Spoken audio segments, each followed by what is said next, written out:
Never thought that this would be my life, and I never thought that I would go through anything like this.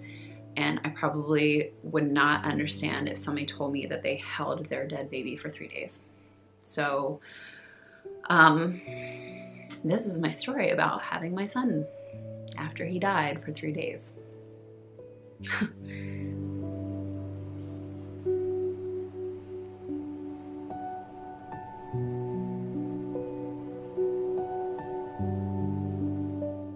Hey guys, welcome back to my channel.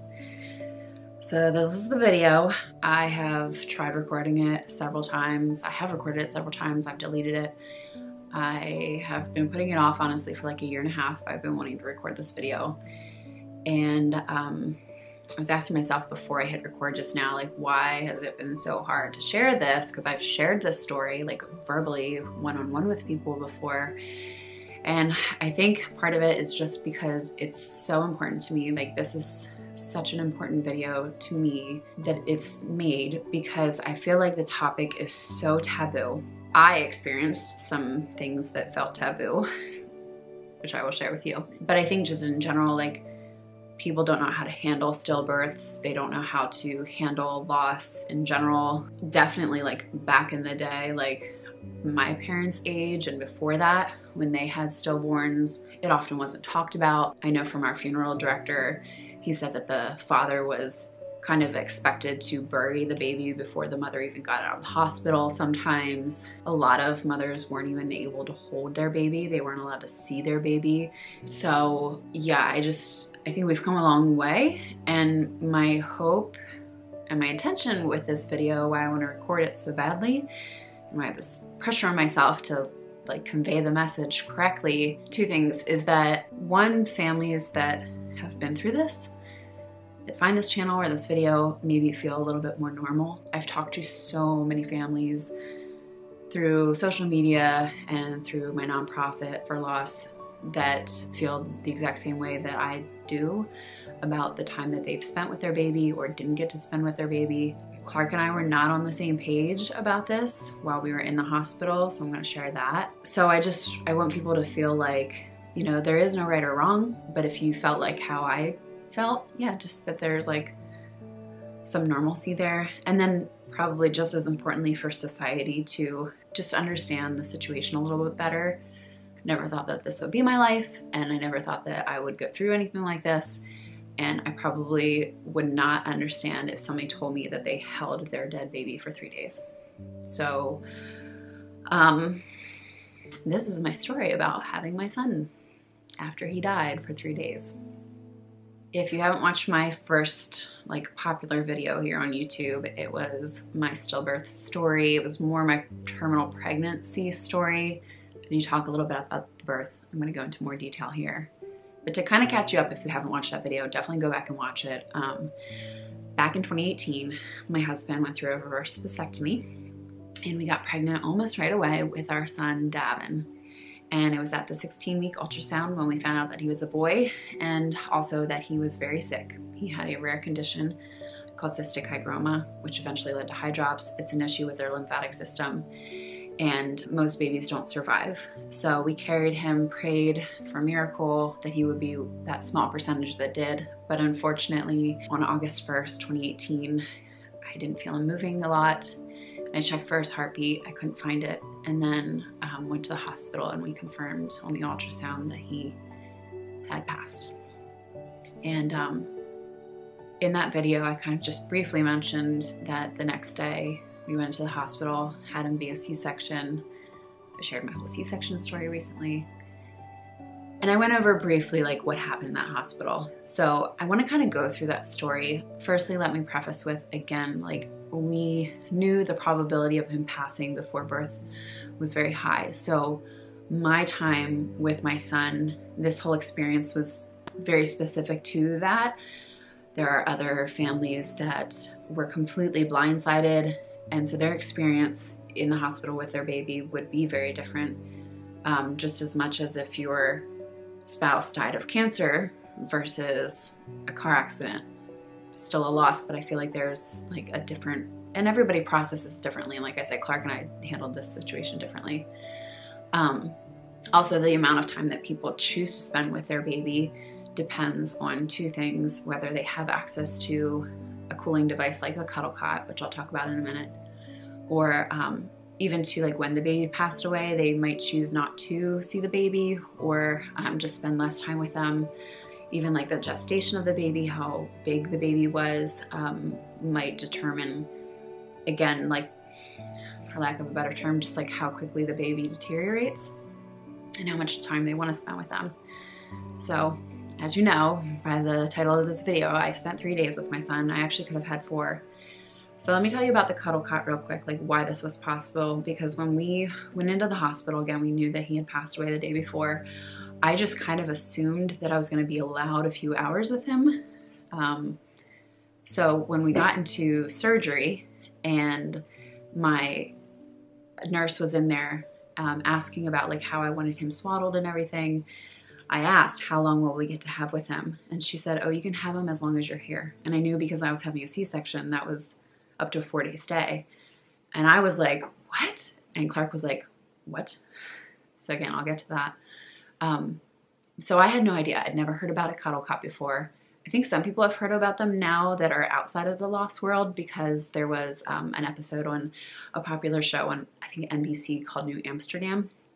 And if I can find a clip that's like not copyrighted, I'll put that in there, or at least like share a link in the comments below, where a mother had lost her baby and they used a Cuddle Cot and explained it in there. But for those of you who don't know, a Cuddle Cot is a medical device. It's actually sold through a company that makes other items for funeral homes. And it's basically like this little mini portable air conditioning unit.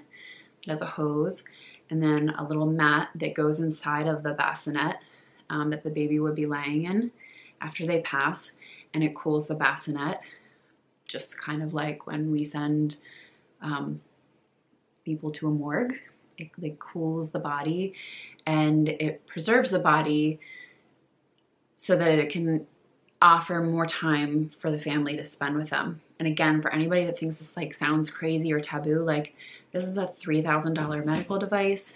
It's in thousands of hospitals, not near enough in the US at least, but we were blessed to have one in our hospital. And I think that they got that like fairly recently before we got there. And that's why the hospital's policy allowed us to keep him that long. And again, there's some hospitals like to this day that don't allow you to keep your baby more than minutes or hours. So the fact that we were able to make that choice for ourselves was just amazing. So the Cuddle Cot, it's an incredible device. And actually through my nonprofit, we fundraise for them. So just a little plug, if this speaks to you, or if you're a parent of loss or want to honor a baby, please go into the description section below, and I have more info on the Cuddle Cot linked up. So anyways, let me just kind of like go through the first day, at least, with Davin. It was magical. This is what I want you to know, is that the time that I had with Davin, while it was so grief-filled because he was gone, and when I say Davin, like it was his body. I know his spirit is in heaven. I believe in Jesus and the promise of heaven. So I know that I will see him again, but there was something surprisingly so spiritual feeling about seeing him and holding him and spending time with him, even though it was just his physical body. That moment when the nurse brought him into me, because I didn't see him after the C-section. I was afraid of what he would look like, to be honest. And so I asked the nurse to like just clean him up and swaddle him and bring him into me then. So it wasn't until I got out of recovery from the C-section, they brought me into that room. It was just me and Clark, and then also our photographer.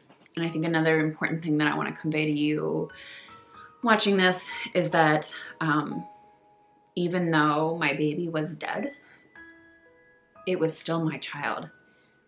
He is my child. I try to use like present tense. Davin is my son.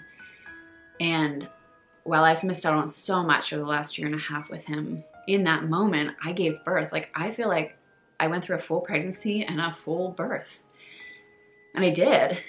With him, I swaddled him, I held him, I took pictures with him. Again, not the norm if the baby was living, but I did all those things, and it it was such a blessing to be able to do that, because there's so much that I grieve that I didn't get to do. And for somebody that maybe miscarried and never even got to see their baby, I know that they grieve that they never got to hold them, even, again, being alive or dead. So for me, him being my son, it was such a joy to just see him. He's my first, so I think like any parent, I wanted to know, what does he look like? Does he look like me? Does he have my hair? What do his lips look like? Whose nose does he have? And unfortunately, because of the condition that he was very swollen. So there were some features that, like, I don't know whose he had. It was just really nice to meet him, and you'll see in some of the pictures, like some of the pictures I was just so inquisitive and like just studying him. And I actually remember holding him for a good few minutes until like the severity of him being passed hit me, because I was just so in awe of like seeing him. And flashing forward real quick, talking about like seeing features and stuff, I couldn't tell right away because of, again, the swelling, but because I was given the gift of time and had him for several days, the swelling slowly reduced, and I could see his features coming out more and more. And I'm not probably going to share this in this video, but I have a side-by-side from him, his face, day 1 to day 3. And you can just see his features change so much, like in a positive way, that a lot of people said he looked like his dad. I thought he did. And I just thought, oh, it's just because I know Clark so well. But like from the visitors that we had, several people told me like, yeah, he looks like Clark. And so that was just, again, another gift of being able to see and hold him, especially for that length of time, like to know that and to memorize. Like, I know that his foot was exactly the size of my thumb digit. So whenever I feel like distant from him, like his memory, or like I just miss him, I'll just like look at my thumb and be like, yep, that was the size of his foot.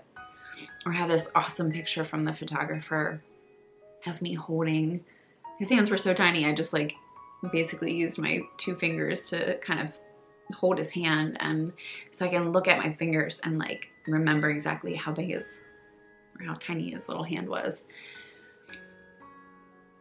So that first day, like I said, it was just so great to feel like, for me, I had gone through this, basically this terminal pregnancy. And as I shared, I had a baby shower. So that was probably like the one time that I actually felt like a normal pregnant lady, mom. And so that first day, you know, we already knew he had passed. We were just excited to meet him, and having no pressure of time, I just really enjoyed that first day.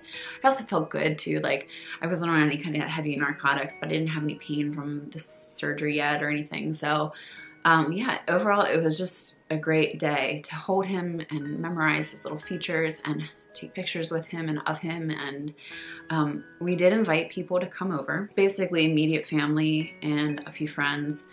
And I would say like maybe 50% of people showed up. Honestly, I will say this.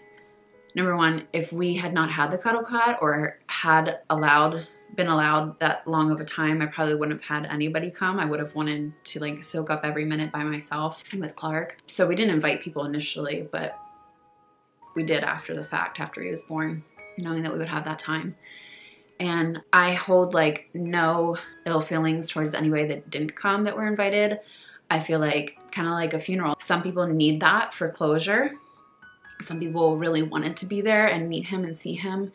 And for some people, again, like it was too uncomfortable, and that's totally fine. So some people came, some people didn't. My mom came, my dad didn't. We had siblings that came, some that didn't. So that first day it was nice to have a few guests that I could share Davin with, again, feeling like a normal mom, like be like, here's my baby. Like, isn't he cute? I'm so proud.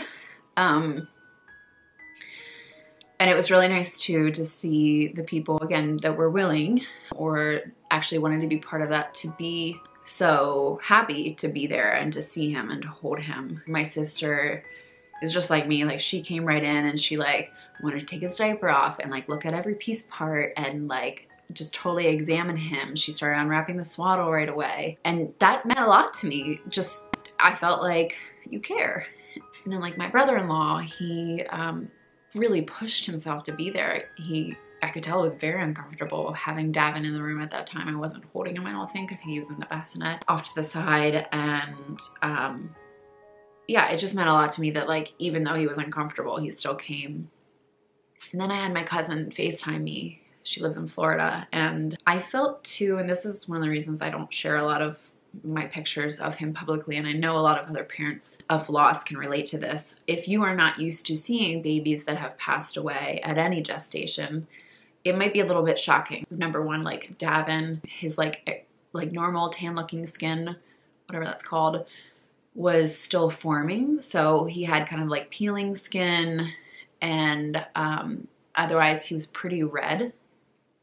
Again, because like if you took off our skin, we're all red inside because of blood. Anytime you see like a first or second trimester baby, they're very red. So I thought that that would be kind of shocking for people.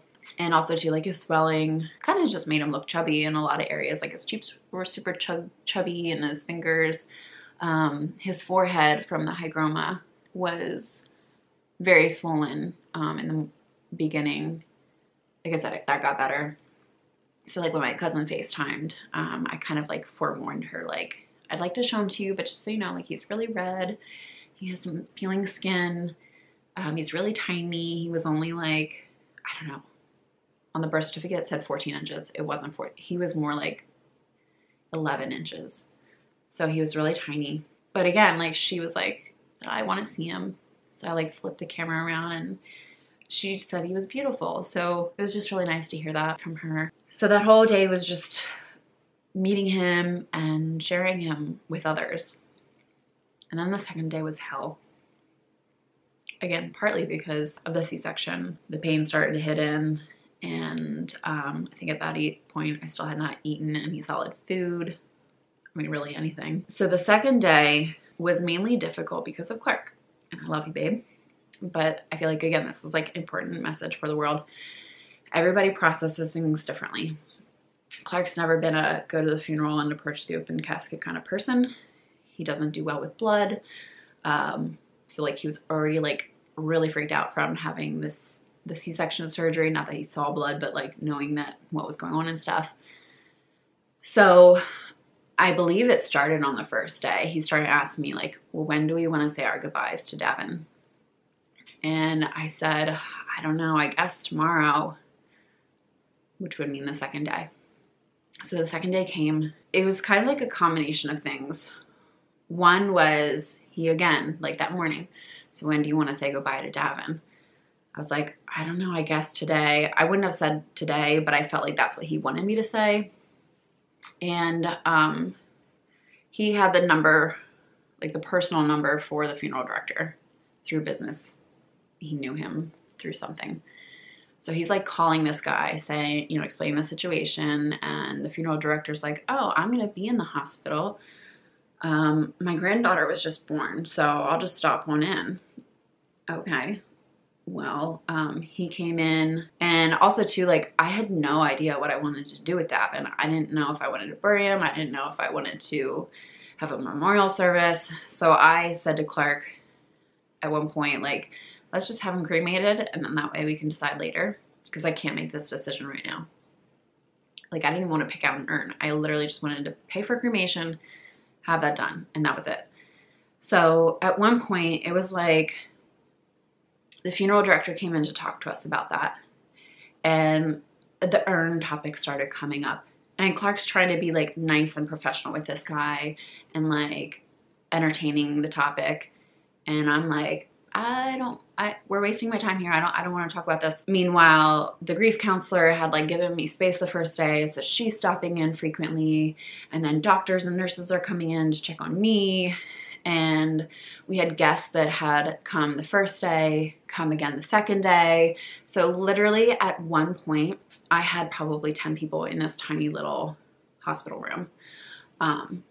And God love my one friend, she looked at me, and I think she could tell that I was like starting to panic. It was just too many people. It was too overwhelming.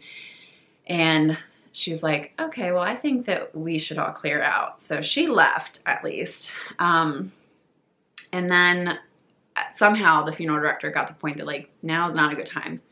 So he said that he was coming back later in the evening, again, to visit his granddaughter that was just born. So somehow that time frame came up that was when Davin was going to leave us. I had to say my goodbyes that evening because that's when the funeral director was coming back and he was going to collect Davin then. So now I'm looking at the clock and I'm like counting down literally the minutes and hours to have to say goodbye to my baby. And I'm like panicking. Slowly but surely, like people started to leave. My sister was there to say her like forever goodbyes, and my friend and Clark were left. And they went to go for a walk to give my sister some like alone time with me and Davin. And I said to my sister, like, hold on, I need to call the grief counselor in. So I called her in and I said, listen, like, I'm not ready to give Davin up, and I'm getting pressured from my husband. He really wants me to. He's ready, and I don't know, like, I don't want to break his heart, but like, I can't do this right now. I'm not ready. It just really, I think if I would have been forced to, like if the hospital would have forced me to, I would have, it would have been horrible. So again, this is my point for this video, is that like being forced to make these, to have to give them up sooner is a horrible thing. But the fact that I knew that I could have him for up to 4 days and saying goodbye to him early for what? For no reason to me. Clark and I have since talked about it. And I knew this, even I know Clark, he's a very kind, loving person. He loved Davin. He loves Davin very much. He talks about him not as frequently as me, but much more than probably the average husband or man does. But for Clark, the way he was processing things was that the longer I held on to Davin, the harder it would be for me to say goodbye. And men are fixers. He thought that by coaching me through how to say goodbye to Davin, that was the best thing he could do for me. When in fact, it was actually the opposite. I was feeling that pressure. It was difficult for me. It was breaking my heart for Clark, for us. Like, I didn't want to fight about it. And so by the grace of God, literally, I don't know what like God whispered in his ear. I don't know what was spoken about while he was off on that walk. But when he came back, the grief counselor had not intercepted him. And he said, Sarah, I can tell you're overwhelmed. I know you. This is not the good time. I'm going to tell the funeral director that it's not happening tonight, and I think you need to be alone without visitors. And I was like, yes, thank you. That's exactly what I need. So by that second evening, everyone had cleared out. And I should say this too, Clark did not stay in the hospital with me overnights. I didn't want him to. I felt like that's got to be so uncomfortable, and I'm not taking care of a living child that I need your help. So honestly, like, go home, get a good night's sleep. And even too, like me recognizing I wanted every little bit with him, with Davin. And for Clark, like, that was too overwhelming. This was really pushing his limits on how he was able to handle it. So he needed more space. So he basically came in around meal times and would spend an hour or so with me and Davin and then whoever else happened to be there. And then he would leave. And that's totally fine. Another like total God thing was our basement flooded. I think it was that second day. So again, like, what are the chances? Like, his wife just gave birth to their stillborn and he has to stay home to deal with our basement. And when I say flooded, like, I don't know, like that much water or something. He, his brother, some friends of ours spent hours pumping the water out and like basically throwing away so much stuff. Fortunately, like nothing had immense value down there, but it sounds like a tragedy, like on top of tragedy, but it actually was like such a blessing because, again, Clark being a doer and a fixer, it gave him something to focus on. And I have talked to probably both my counselor, the grief counselor, I've read it in books that like that's typically how men handle it, is they do better to like go out into their workspace, whereas women, like, we tend to want to talk about things and whatnot, hence my videos. So yeah, that was the overall experience with Clark, where it was just like it all kind of came to a head that second day. That second day was just hell because of all of those reasons. So that night, it's all kind of a blur, but I really just remember like being in the room and just holding Davin by myself. And, you know, an occasional nurse would come in or my doctor came in to visit. And I just played worship music and I let myself cry if I wanted to cry. I took even more pictures with Davin on my phone. I have this one picture that I really love. I had him in my arms here. I like held the camera up like this. And I don't do it as much anymore, but for the longest time afterwards, I would have my phone, I would expand my phone, and I would just like kind of like have the picture on my phone and just kind of like hold it here, and I could just like visualize him in my arms, and that just was very comforting for me, especially in the beginning of this whole grieving process. So again, another benefit of having that time with them is that I somehow had the idea to take that photo. So the third day, basically that night while I was like listening to the worship music, I was thinking, okay, how and when am I going to say goodbye to him? And I decided that I would say goodbye the next day. I chose the third day and not the fourth day because I anticipated that leaving the hospital without Davin was going to be one of the hardest things. And it was. And I didn't want to have to hand him off, actually that being the hardest thing, and go right into the second hardest thing, which was leaving the hospital without him. I thought for me it would be better to say my goodbyes to Davin and then spend some time just focusing on me trying to recover from the C-section, because that was rough. And like just being able to shower, standing up, and I just wanted some time in between those two major hurdles.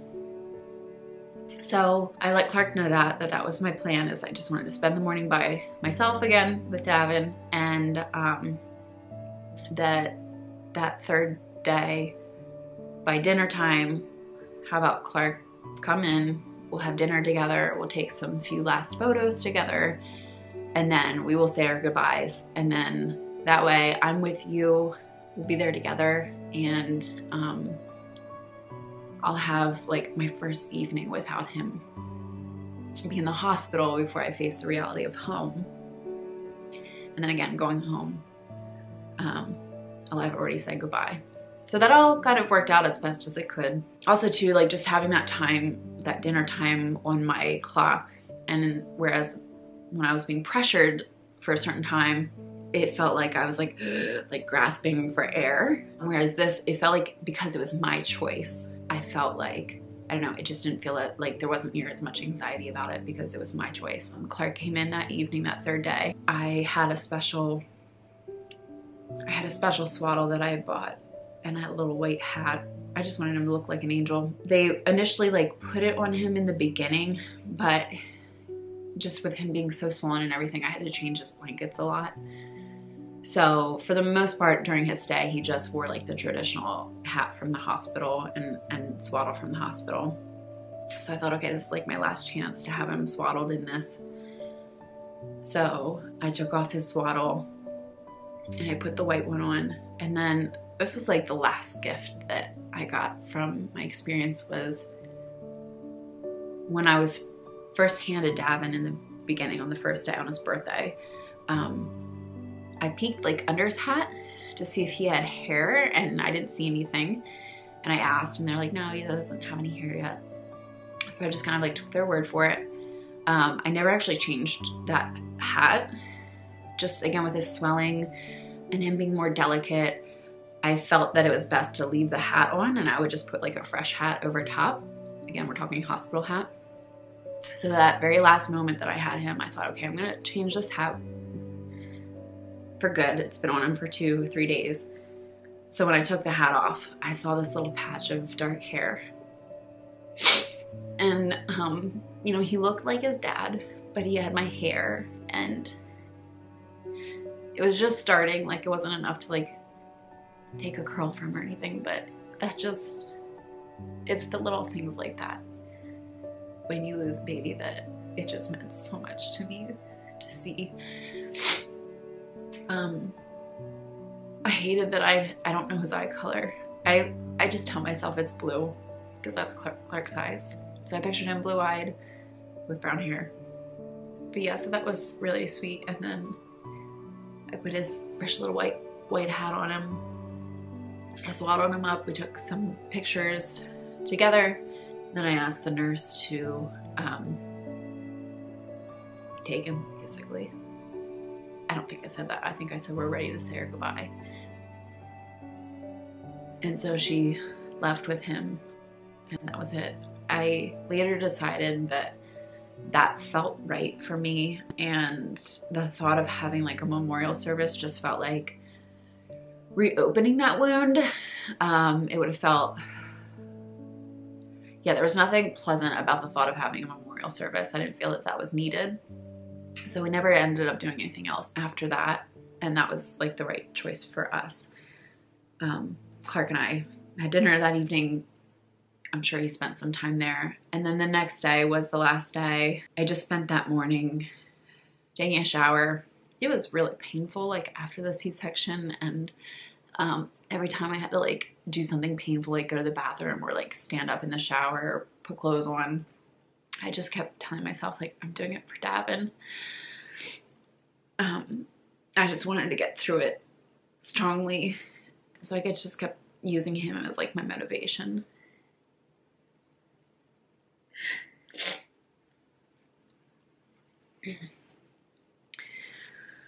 Whew.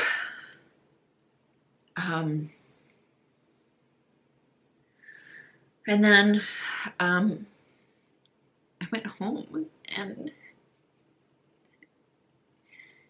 it felt very like an out-of-body experience driving in the car,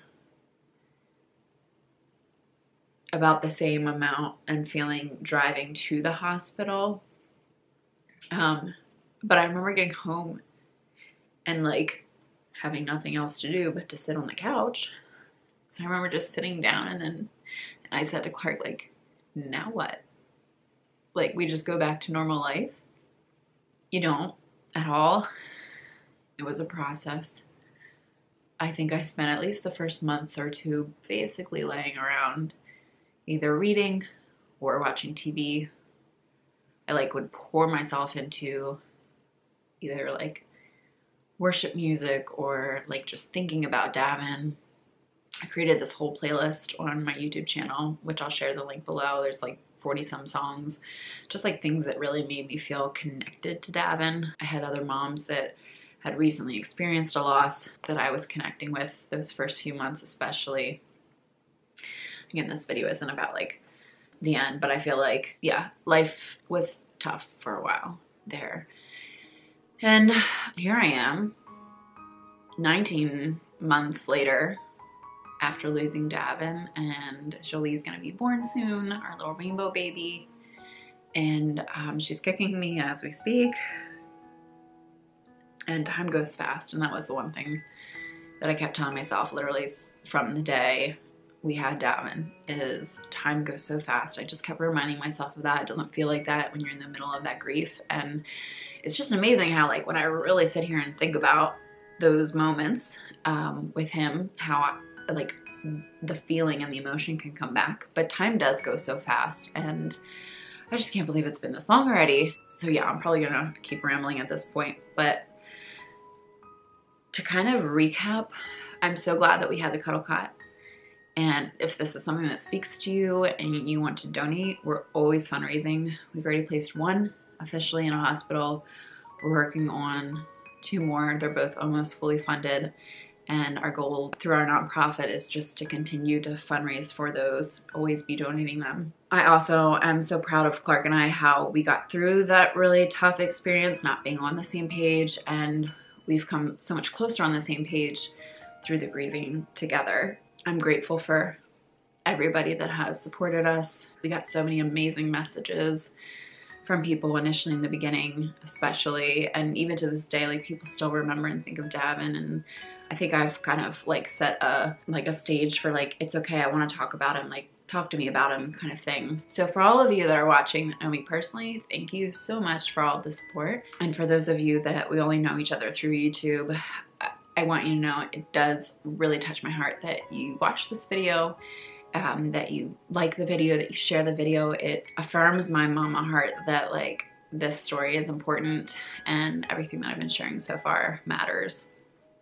So yeah, with that, I'm gonna end this video, but thank you for hearing my story and listening, and feel free to leave comments. Yeah, just connect with me.